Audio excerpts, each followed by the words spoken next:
द्वारा आपसे सूचना माँगा गया था, जिस पर आपने शायद कुछ उनको सूचना दिया है। तो क्या कुछ मामला है? ये पूर्णाडीह का और इसमें कुछ मामला पुनहरा का है। एक तो सूचना एक एक शिकायत हमको प्राप्त हुआ था सूचना अधिकार के तहत। उसमें वास्तविक रूप से जो है कोनहरा कला का चर्चा नहीं था। लीज हमारा कोनहरा कला में है, लेकिन उनके द्वारा जो सूचना मांगा गया था वो पूर्णाडीह के बारे में बोला गया था। तो पूर्णाडीह में हमारा कोई खनन पट्टा नहीं है, इसकी सूचना उनको प्रदान कर दी गई थी। अभी वर्तमान में कितनी वहाँ पे उत्खनन का जो कंपनियाँ संचालित हैं? अभी वहाँ पर वर्तमान में 3 खनन पट्टा हमारा संचालित था, जिसमें 2 खनन पट्टा में रेमकॉन इंफ्रास्ट्रक्चर का था, नीलेश रंजन का, और एक था ये जेसी स्टोनवर्क्स अजीत कुमार का। तो इस पर जो है अनावश्यक तरीके से स्थानीय लोगों के द्वारा व्यवधान पैदा किया गया है और अभी वर्तमान में जो है काम बंद है। किन कारणों से जो अभी उत्खनन कार्य को बंद किया गया है? वैधानिक रूप से खनन पट्टा को संचालन के लिए कोई बाधा नहीं है।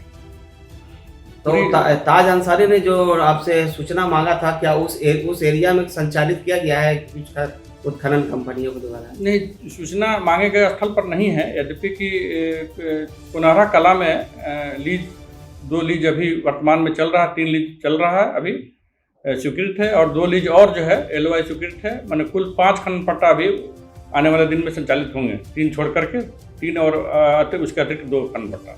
तो किन कारणों से फिर कुछ उत्खनन कार्य को बंद किया गया है? जबकि मांग पूर्णाडीह का है, तो पूर्णाडीह में तो संचालित नहीं है, तो फिर इनका कुछ कारण होना चाहिए सर। नहीं, इसका कोई कारण नहीं है। इसका अनावश्यक कोई निजी रूप से अपना निजी मामले को लेकर के इस तरह का मामला प्रतीत हो रहा है। यद्यपि सरकारी स्तर पर कोई इस पर रोक नहीं है और सारी वैधानिक दस्तावेज इनके पास मौजूद है, और इससे सरकार को काफ़ी रॉयल्टी भी आता था। बंद होने से इसमें हम लोग का रॉयल्टी का नुकसान पैदा हो रहा है। सर, लगातार इस मामले को उलझाया जा रहा है। जिस तरह से आपने जो प्रूफ भेजा है, उसके बावजूद भी वहाँ पर विवाद चलता ही जा रहा है। इस पर कुछ कहेंगे? जबकि यहाँ से स्पष्ट हो चुका है, फिर भी विवाद क्या संज्ञान लिया गया अभी आप? देखिए, ये तो अब मामला मेरे समझ से पुलिस प्रशासन का है, ताकि इस पर जो है सख्ती से खनन पट्टा को चालू करवाया जाए, और जो व्यक्ति उसमें संलिप्त हैं, जो गलत तरीके से उसको रोकना चाहते हैं और सरकार के राजस्व को नुकसान पहुंचाना चाहते हैं, उन पर कार्रवाई हो। सीधा तौर पर कहा जाए तो विकास कार्यों को बाधित करने की एक सुनियोजित साजिश चल रही है। हाँ, बिल्कुल ऐसा ही है, ताकि जो है अभी आज के डेट में खनन का पट्टा बंद होने से काफ़ी लोगों का में भी इजाफा हो रहा है, और ये सरकार का टैक्स का जो हम लोग का रॉयल्टी जो महीने में 40 से 50 लाख रुपया आता था, उस पर भी अंकुश लगा है, नहीं हो पा रहा। बड़े पैमाने पर सरकार को इस उत्खनन के बंद होने से नुकसान हो रहा है, तो इस पर क्या कुछ कार्रवाई होनी चाहिए? इस पर पट्टाधारी के द्वारा बताया गया है कि इस पर जो है पुलिस प्रशासन के द्वारा भी FIR प्राथमिकी दर्ज की गई है, और इनके द्वारा भी जो है जो अवैध करता है उन पर जो है कार्रवाई की बात चल रही है, और इस पर इसका निदान बहुत जल्दी निकलने की संभावना हो रहा है।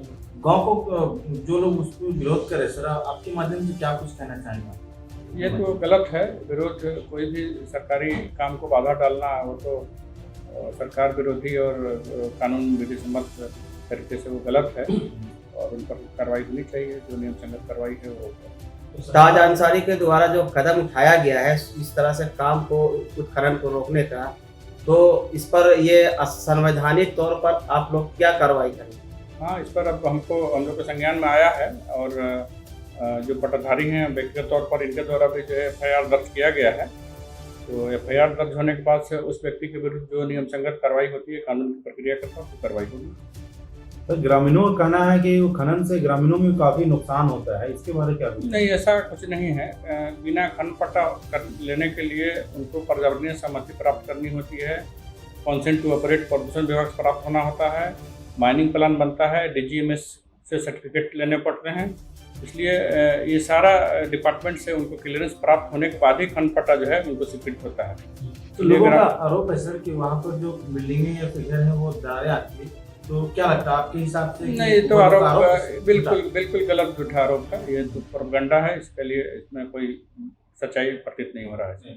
क्योंकि हमने उस जगह पर कवरेज किया था, जहाँ खनन है बहुत दूर पर मकान बने, काफ़ी दूर पर है काफी और दूर पर। हाँ काफ़ी दूर पर मकान है, हम लोग भी देखे हैं, उसका ऑलरेडी रिपोर्ट भी हुआ है ताकि इस पर वहाँ के गांव और मकानों पर कोई क्षति होने की कोई संभावना नहीं है, क्योंकि रूल में सारा प्रावधान बना हुआ है कि कब कितना दूरी पर क्या रिपोर्ट्स, पॉल्यूशन का रिपोर्ट और जो अंचल अधिकारी का रिपोर्ट और सारा रिपोर्ट आने के बाद ही जो है लीज को वहाँ से फिट किया जाता है। इसलिए कोई आदमी अगर इस तरह का आरोप लगा रहा है तो उस पर कोई सच्चाई नहीं है। कब तक उस पर ये देना चाहते हैं, कब तक उसको चालू किया जाए उस चालू रूप से? अब देखिए, अब तो इस पर वैधानिक रूप से क्या कार्रवाई संभव हो पाता है उसको हम लोग देख रहे हैं। ताकि सरकार कार्रवाई क्यों नहीं कर सकती जब उसको फायदा हो रहा है लास्ट में? सरकार को उसमें आगे हाँ बिल्कुल बिल्कुल होना चाहिए। अभी संज्ञान में आया है हम लोग और कार्रवाई होने की संभावना प्रबल है। कार्रवाई अभी तक जो मामला आया तो ताज अंसारी का मतलब कार्रवाई करते थे। देखिए, ताज अंसारी पर ऑलरेडी पुलिस के द्वारा जो है FIR दर्ज है और उस पर कार्रवाई जो विधि सम्मत कार्रवाई है उस पर तो हो रही है, होगी ही। और देखिए आने वाला दिन उस पर और कितनी कार्रवाइयाँ होती तो सर इस मामले को लेकर लगातार झगड़े हो रहे हैं, ऐसा आप और पुलिस प्रशासन अगर एक्शन ले ले, अभी आपने बताया कि सरकार को काफी नुकसान हो रहा है, तो पुलिस प्रशासन अगर एक्शन ले ले कहीं कुछ बड़ा हादसा न हो जाए इस माइनिंग, तो इस पर भी एक बड़ा रूप एक्शन लेना चाहिए प्रशासन। क्या कहेंगे? हाँ ठीक है, इसके बारे में हम लोग अवगत कराएंगे वहाँ स्थानीय प्रशासन को, पुलिस को हम लोग बताएंगे ताकि जो है इस पर प्रभावित तरीके से कार्रवाई संभव हो। क्योंकि सरकार के साथ साथ जो माइनिंग लिए उनको भी नुकसान हो रहा है। हाँ बिल्कुल नुकसान हो रहा है, उसमें काफ़ी लोगों को रोजगार का भी अवसर प्रदान जो हो रहा था अभी सुविधा हो रहा है वहाँ पर, और पत्थर की उपलब्धता में भी काफ़ी परेशानी हो रही है जिले में। इस पर हम लोग देखते हैं अपने स्तर से क्या